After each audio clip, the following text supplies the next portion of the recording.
Étoile du soir, promesse du lendemain.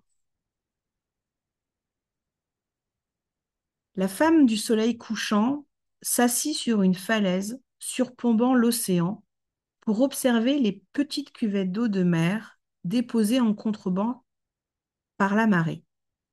Ces petites cuvettes, nichées au creux des rochers, abritaient des centaines de formes de vie qui renvoyaient dans l'eau des reflets aux couleurs éblouissantes quand le soleil venait les toucher. La lumière de grand-père Soleil était intense parce qu'il avait presque atteint le zénith de sa course à travers la nation du ciel. L'odeur de l'eau salée et des plantes aquatiques bercées par l'océan envahit les sens de la femme du soleil couchant.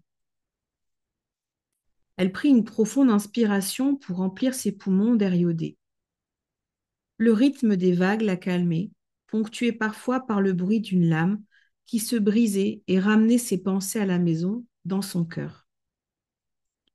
Le sentier en bas de le sentier en bas de la falaise qui longeait le rivage, elle l'avait souvent parcouru, mais à présent, elle se sentait d'humeur pensive et préférait contempler d'en haut l'immensité de la mer. Elle avait déjà traversé bien des hivers dans sa marche sur la terre et elle avait beaucoup appris sur le fait d'avoir un corps humain. Et pourtant, elle restait fascinée par les sentiments qu'elle pouvait éprouver au bord de l'océan. Les vagues qui accouraient sur le sable et retournaient aussitôt vers la mer en un rythme incessant étaient comme des doigts délicats qui caressaient son esprit, la comblant d'une sensation de bien-être. À sa droite, un vautour vola en cercle au-dessus de la falaise, faisant revenir à sa mémoire la façon dont il était arrivé à trouver quelle était sa mission sur Terre. Bien sûr, il ne faisait pas plaisir à ceux et celles qui avaient peur de mourir. Pourtant, il apportait une médecine essentielle dans l'entendement des mères des clans. Le vautour était un bon enseignant pour les enfants de la terre parce qu'il ne gâchait rien. Il ramassait les os de celles et ceux qui étaient morts en quittant leur habit de chair et il ne laissait rien pourrir. Le vautour était heureux de cette médecine qui apprenait aux enfants de la terre que celui qui ne gaspille rien ne manque de rien. La femme du soleil couchant remonta dans son souvenir pour retrouver une des plus grandes leçons, une de celles qui avait changé le cours de son chemin sacré. Elle se vit dans cet autre temps comme dans un reflet, tandis que ses pensées dérivaient doucement, telles des vagues dans l'océan de sa mémoire. L'épaisse forêt débouchait sur un ensemble de collines rondes, jonchées de fleurs sauvages de toutes les couleurs, qui levaient fièrement leur visage au-dessus de la couverture émeraude des champs de trèfle dont les formes sensuelles de Mertère s'étaient revêtues. La femme du soleil couchant se tenait au sommet d'une colline. Elle regardait vers l'ouest en attendant que la lumière de grand-père Soleil s'évanouisse et que la pipe sacrée soit transmise au ciel de la nuit et à grand-mère Lune. C'était l'heure paisible où les petites fleurs commençaient à s'incliner et certaines refermaient leurs pétales, s'apprêtant au repos. Les resplendissantes couleurs du couchant s'estompaient en pastel, revêtant pour protéger leur sommeil les collines qui s'étendaient au sud jusqu'à l'horizon d'une parure d'un violet profond. De là où elle était, la femme du soleil couchant pouvait entendre la grenouille entonner son chant médecine. Il signalait à celles et ceux qui l'écoutaient qu'il était à présent l'heure de se nettoyer des activités qui avaient été faites durant ce soleil, de façon à se régénérer et à se renouveler pendant le sommeil tout proche.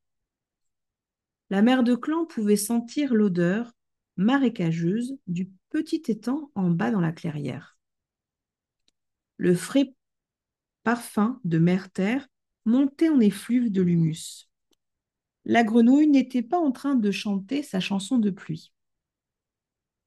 Le peuple des nuages était parti au loin vers d'autres lieux dans leur domaine de la nation du ciel. Le ciel restait clair durant ce sommeil et la terre s'animerait de la vie de ses enfants, de ceux de ses enfants qui guettaient l'obscurité pour aller chasser ou rôder.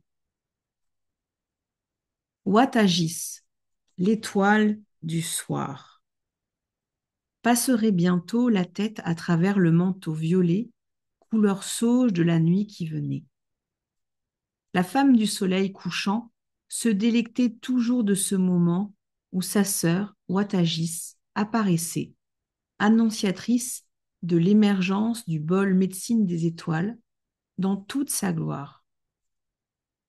Lorsque la nation des étoiles s'éveillait de son sommeil, car elle avait dormi pendant tout ce temps de lumière, où grand-père Soleil accomplissait son voyage à travers le ciel, la femme du soleil couchant pouvait discerner la forme de quelques-uns de ces totems qui se dessinaient dans le feu sacré des étoiles. L'ours traversait pesamment la nation du ciel, enseignant sa médecine au monde pendant que le monde dormait. Au cœur de l'obscurité, elle rappelait aux enfants de la terre d'aller à l'intérieur d'eux-mêmes, d'elles-mêmes, par la réflexion et l'introspection. Sa force sauvage et sa large silhouette parlaient des bienfaits de la retraite et de l'hibernation. Le bélier des montagnes, ou aussi le mouflon, traversait les cieux, parcourant les pics et les vallées de l'espace couleur violet. Ce mouton à grandes cornes était le gardien de la ténacité et de l'enthousiasme pour affronter les défis. Tête la première.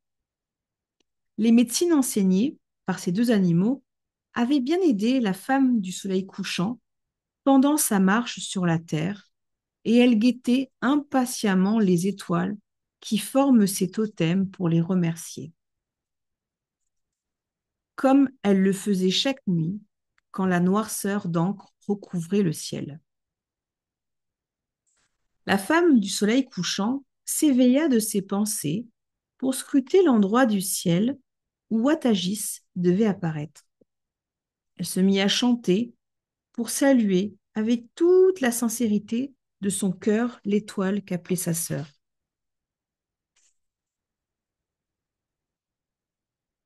Hine hine Watagis, hine hine Watagis, yatahe, dewe no de, noe, dewe no de, noe. Watagis, Watagis. Bienvenue, bienvenue, étoile du soir. Bienvenue, bienvenue, étoile du soir. Je salue l'esprit du feu en toi. Nous sommes sœurs, toi et moi. Nous sommes sœurs, toi et moi. Étoile du soir, étoile du soir. Au moment où la femme du soleil couchant finit de chanter, Watagis, perçant le manteau de la nuit, montra son visage de feu étincelant et se mit à scintiller de toute son ardente lumière. La femme du soleil couchant s'émerveillerait toujours du scintillement de l'étoile du soir. Mais ce soir-là, elle y vit l'esprit d'un canoë qui descendait d'une rivière de brume jusqu'à la terre. Depuis Watagis, un rayon de lumière bleue éclairait les crêtes des vagues de cette rivière de brume qui berçait le canoë en le portant jusqu'aux pieds de la femme du soleil couchant. La forme lumineuse du canoë était faite de la lumière laiteuse de la lune et du feu opalescent des étoiles. La femme du soleil couchant vit que personne ne pagaillait dans ce canoë en esprit.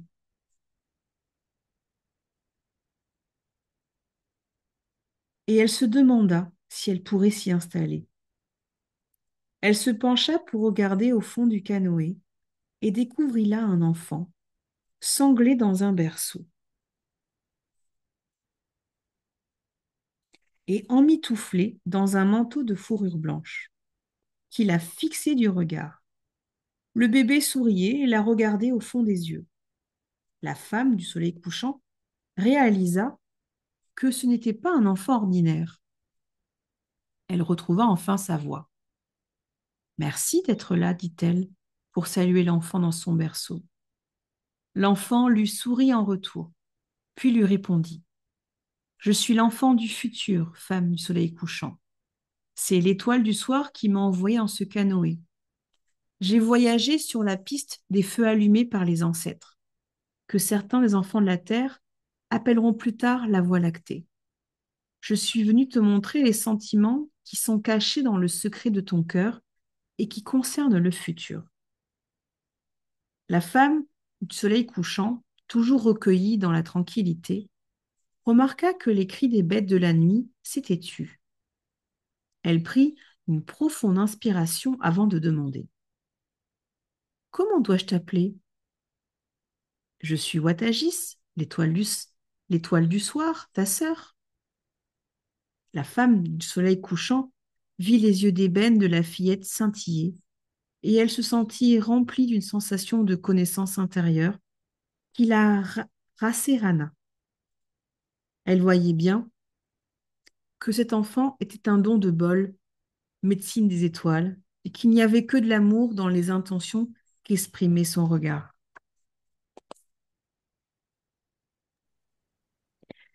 La fillette continua. Je suis emmaillotée dans le berceau de la création, mère. Si tu veux bien me porter sur ton dos, tu vas commencer à comprendre tout ce à quoi te destine ta marche sur la terre.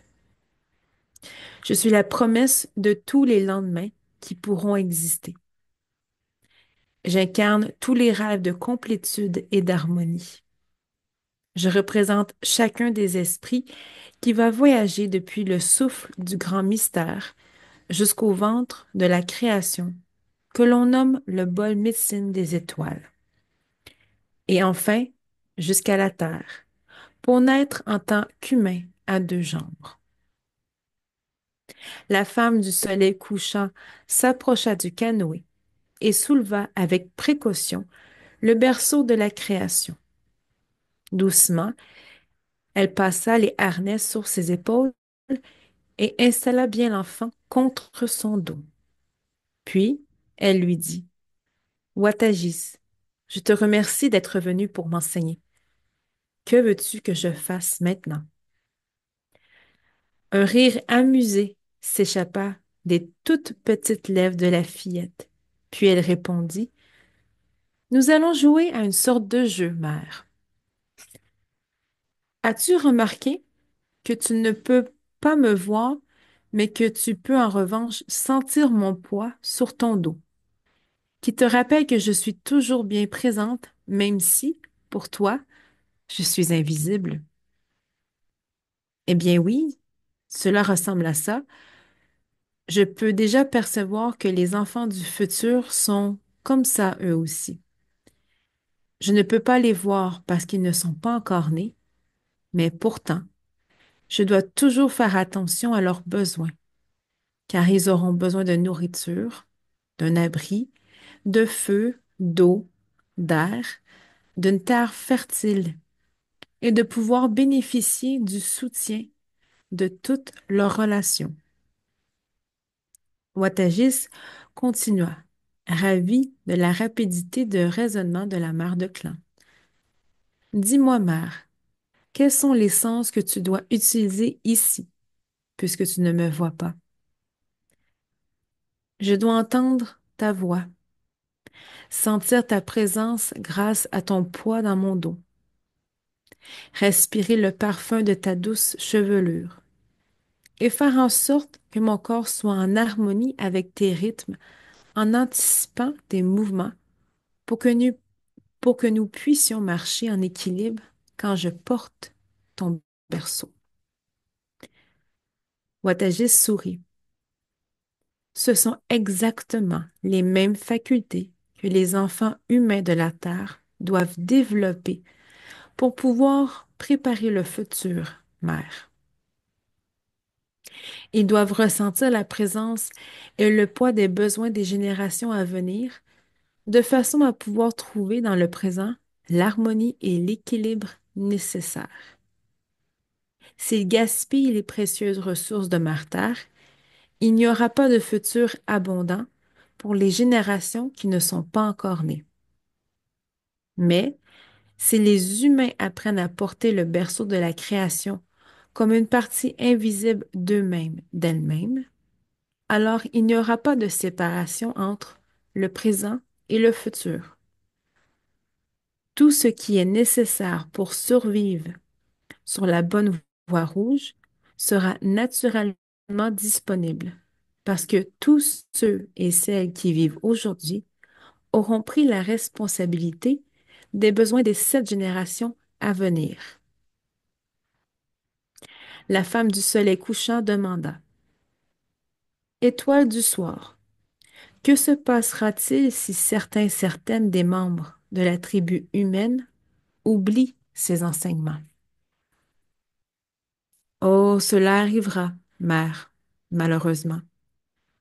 La médecine de l'élan donnera à ceux et celles qui demeurent fidèles la persévérance et l'endurance nécessaires pour qu'elles puissent continuer à veiller sur les besoins des générations futures. Nous pouvons aussi avoir recours à la médecine de l'opossum pour aider celles et ceux qui restent loyaux à dresser des plans et des stratégies.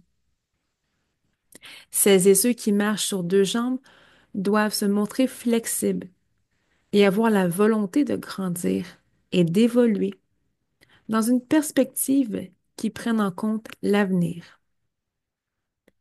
Il arrivera, il arrivera que les besoins des uns soient confondus avec les désirs de possession matérielle des autres.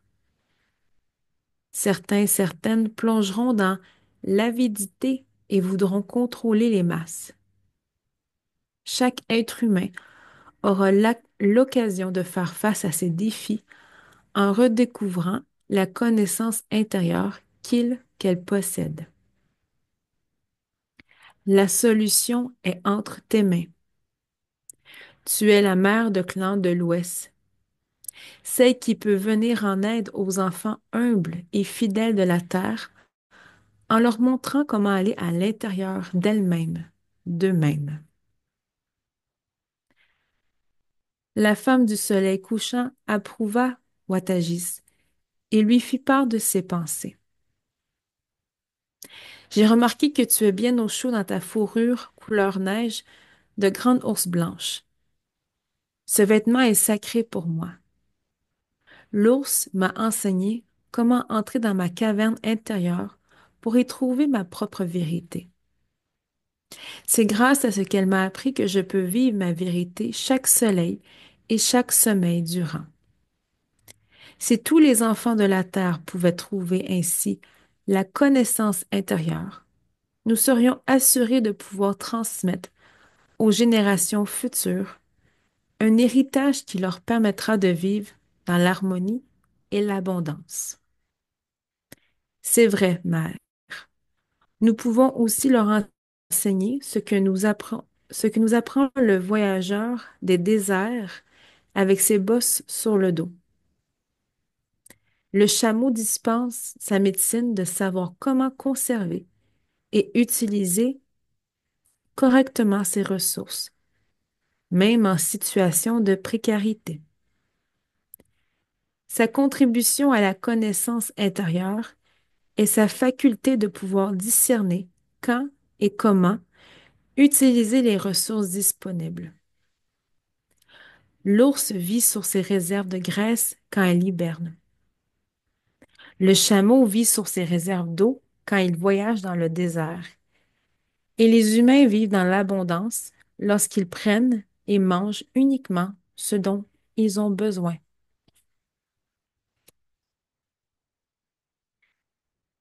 La femme du soleil couchant compris la démonstration en ce qui concerne la préparation de l'avenir.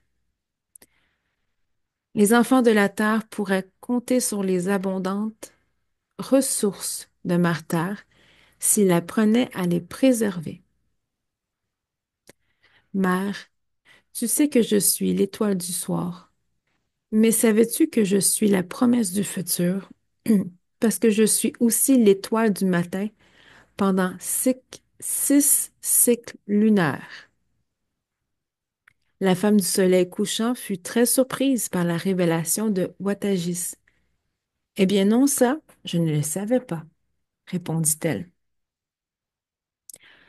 Avant de devenir l'étoile du matin et de chevaucher les courants de la lumière naissante du ciel, je traverse une période d'absence de 8 soleils et de 8 nuits. 8 soleils et de 8 sommeils. Cela se passe pendant le cycle de la 13e lune. En tant qu'étoile du soir, je disparais dans l'obscurité. Je deviens invisible pendant ces soleils et ces sommeils. On ne me voit ni le soir ni le matin. Durant cette période, je me rends dans le vide du grand bol médecine de la nuit pour pouvoir renaître. J'y traverse la spirale sacrée des 8 pouvoirs, visitant l'Est, le Sud-Est, le Sud, le Sud-Ouest, l'Ouest, le Nord-Ouest, le Nord et le Nord-Est. Je passe le temps d'un soleil et d'un sommeil dans chacune de ces directions et j'apprends des étapes de la transformation qui me diront comment orienter ma voix et mon attention avant de renaître en tant qu'étoile du matin. La spirale sacrée mène de l'expérience d'une roue médecine à une autre. Imaginons une roue posée à plat sur le sol et une autre à une faible distance, au-dessus d'elle, dans la même position. On verra là 2 cercles d'expérience différents. Le vide entre eux, c'est de l'air très léger, mais on peut y voir aussi une spirale imaginaire qui va de l'un à l'autre, en suivant les étapes qui sont, à différents degrés, les enseignements donnés par chacune des directions. Toutes les formes de vie gravissent les échelons qui forment cette spirale lorsqu'elles sont prêtes à évoluer et à s'engager dans les expériences de vie qui les attendent à la prochaine étape. La femme du soleil couchant resta pensive un moment, puis demanda: Est-ce que tu es en train de dire que chacune des fleurs qui bourgeonnent, s'épanouit, puis par ses pétales, doit, comme toi, à la fin de son cycle, traverser les enseignements donnés pendant 8 soleils et 8 sommeils avant de s'engager dans sa prochaine expérience? Oui, l'essence spirituelle de toute chose vivante traverse cette spirale sacrée pendant 8 soleils et 8 sommeils avant de commencer le cycle de vie suivant. Cela peut être un temps pour revisiter le passé et faire le bilan des leçons apprises, ainsi que de ce qui a été accompli avec succès. Cela peut être aussi un temps de préparation et de planification, un temps pour dire au revoir au passé et accueillir avec joie le futur. Beaucoup de celles et ceux qui font partie de la tribu humaine oublient cette période de finalisation et se lancent dans leur nouvelle expérience de la vie en étant mal préparés ou en déséquilibre. Lorsqu'ils n'honorent pas le vide et la spirale sacrée, ils rencontrent alors de multiples difficultés.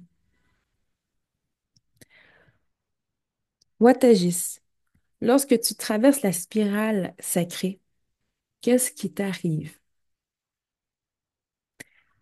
Je me reconnecte à mon Oranda.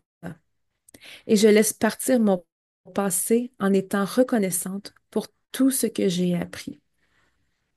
Je vois autour de moi la spirale parce que je suis au centre de mon espace sacré. Et je vois à l'intérieur de moi les degrés et les étapes dont on est composé chacune des directions de la spirale. Dans le ciel de la nuit, en tant qu'étoile du soir, me voilà en train de vivre le côté féminin de ma nature. Dans le vide de la spirale, je suis tout en même temps que rien, un pur esprit.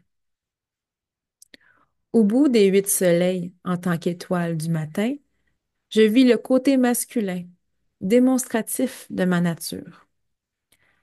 À l'intérieur de la spirale, les directions des 8 pouvoirs. Les 8 pouvoirs qui désignent les pouvoirs des 4 directions et des 4 interdirections m'enseignent que je suis les deux, féminin et masculin à la fois. Quand je chevauche le ciel de la nuit, c'est à l'intérieur que je regarde et cherche la vérité de mon libre arbitre, ainsi que la volonté de montrer mes dons au monde.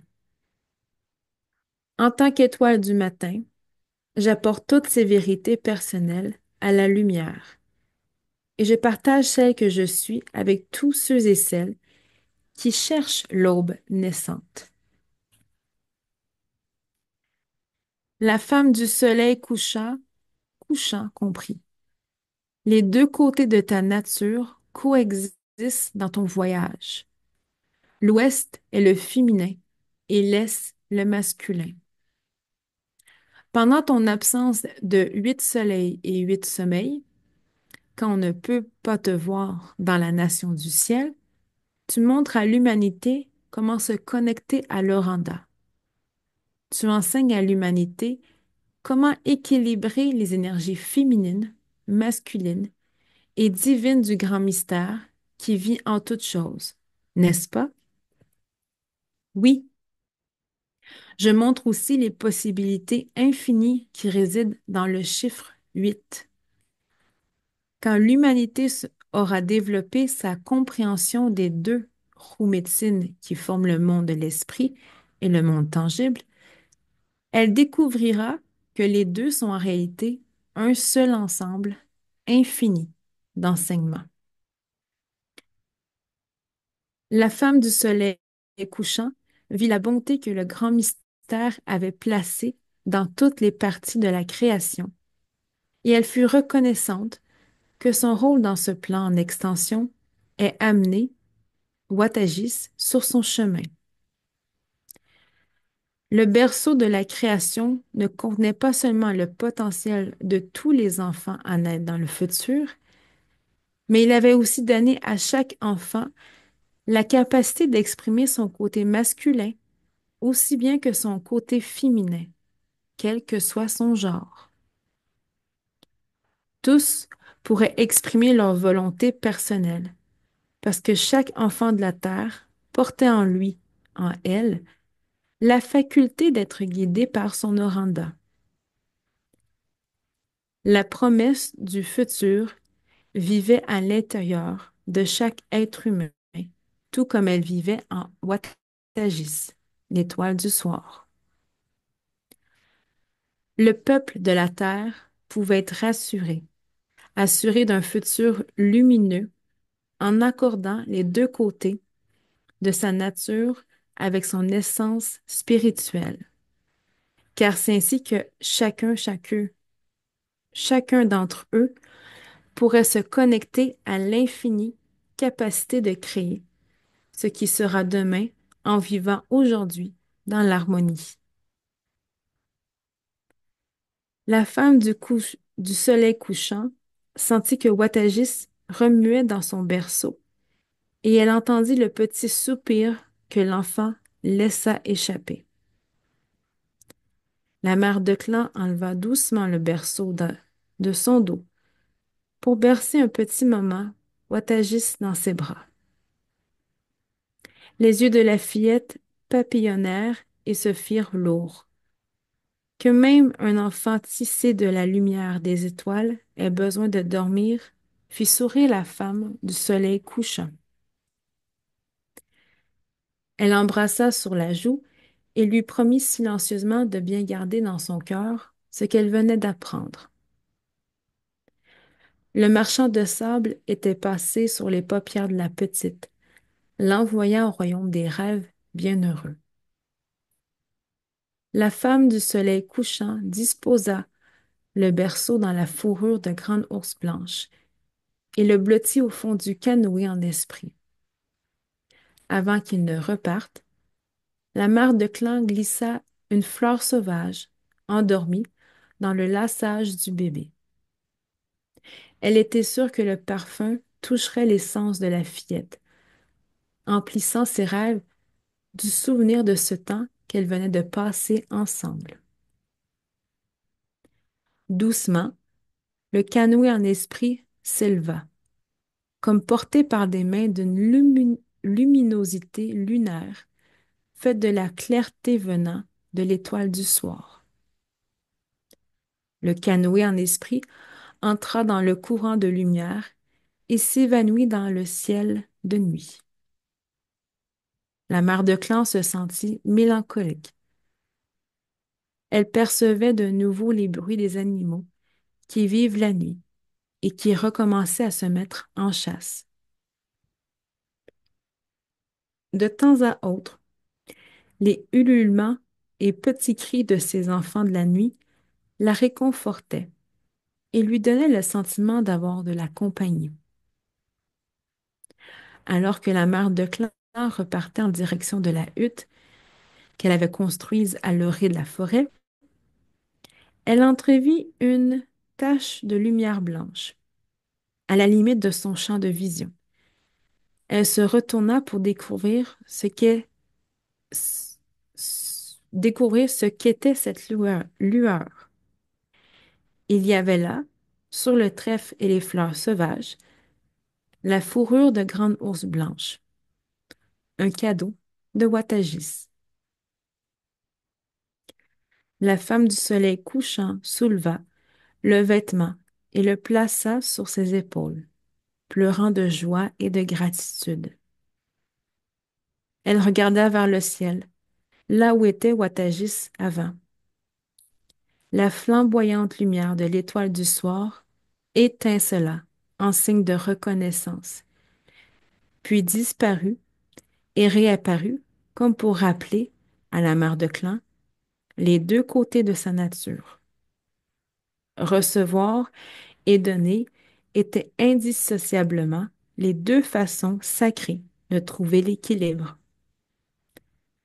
Faire face aux besoins futurs des 7 générations à venir dépendait de la capacité à aller à l'intérieur de soi et avancer de façon équilibrée à chaque instant de vie. La fourrure de la grande ours blanche de l'Ouest représentait l'esprit de toutes les espèces d'ours sur la planète. La femme du soleil couchant n'oublierait jamais l'enseignement qu'elle avait trouvé dans la grotte de l'ours, et elle s'émitouflerait dans la fourrure blanche chaque fois qu'elle se retirait en elle-même. Ce souvenir particulier avait fait traverser à la femme du soleil couchant bien des saisons troublées lorsque les enfants de la terre avaient laissé mûrir l'avidité dans leur cœur de certains d'entre elles. Elle sentit le souffle de l'océan sur ses bras nus et songea aux brillants reflets des créatures qui portaient des nageoires et qui nageaient là, entre terre et mer, dans ces cuvettes d'eau salée. Elle se dit qu'elles avaient les couleurs de l'arc-en-ciel tournoyant de la paix. Le but commun à tous ceux et celles qui peuplaient la terre, était de restaurer l'héritage d'harmonie et de paix que le grand mystère avait placé à l'intérieur de chaque forme vivante. La paix intérieure se trouve dans l'intimité du soi, La femme du soleil couchant regarda vers l'horizon, là où l'océan rencontre le ciel. Elle rendit grâce pour les enfants humains qui avaient redécouvert le lieu du regard intérieur. Elle fut tirée de ses pensées lorsque le morse, qui était venu patauger sur la plage en contrebas, se mit à mugir un salut. La femme du soleil couchant éclata de rire parce qu'elle venait tout juste de se rappeler elle-même à l'ordre pour, pour qu'aucune négativité ne se glisse dans ses pensées concernant le futur. Le morse est l'animal dont l'enseignement rappelle aux humains les cycles et les changements de la vie. Cet animal aux longues défenses est porteur de la médecine qui permet de modifier ses actes et ses sentiments pour pouvoir interagir avec les transformations offertes par la vie. La mère de clan comprit. Il fallait à présent qu'elle garde les yeux sur le but et pas sur l'entêtement des humains. Leur croissance serait faite de tâtonnements, d'essais et d'erreurs, mais tôt ou tard, tous les humains à deux jambes chercheraient à comprendre leurs sentiments et trouveraient la caverne de l'ours. Les marées changent avec le passage des soleils et des sommeils, des saisons, des cycles de grand-mère lune et aussi avec le temps qu'il fait. La mère de clan vit à quel point les eaux de Mère Terre sont un fidèle reflet de l'aventure humaine. Quand le peuple des humains permet au flot de la vie d'installer ses rythmes, comme le flux et le reflux des marées, au lieu de lutter contre chaque nouvelle vague d'expérience, alors il trouve l'harmonie en s'adaptant de façon subtile. Les fortes vagues des mers démontées qui déchiquetaient la côte était à l'image de l'entêtement et du caractère rigide que pouvaient avoir les humains.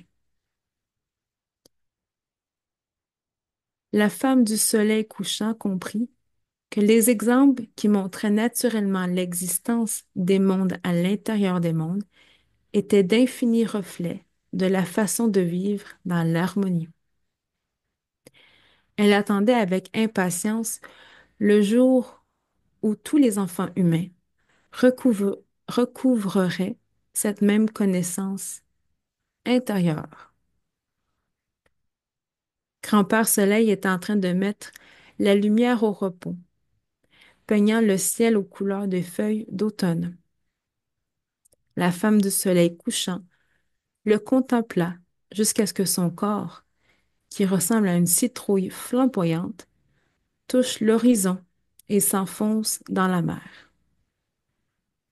Elle ressentait la tranquillité de la tombée du jour.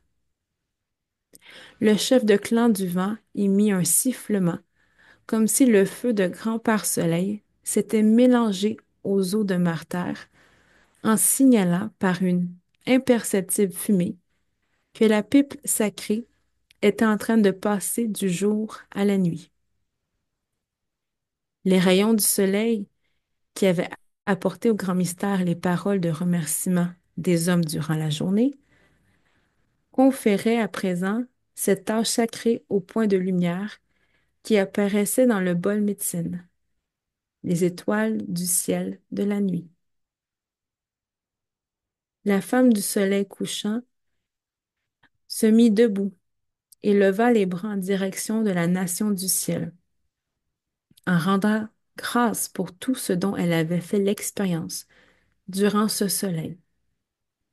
Elle salua le manteau du ciel de la nuit qui tombait, et elle imagina que le berceau de la création reposait dans ses mains, offert aux cieux. Watagis apparut, comme si elle recevait ce berceau des bras tendus de la femme du soleil couchant. La mère de clan sentit le lien de sororité qui l'unissait à l'étoile du soir. Ce lien serait fort à jamais, parce qu'il était fait d'amour et tissé des promesses du futur.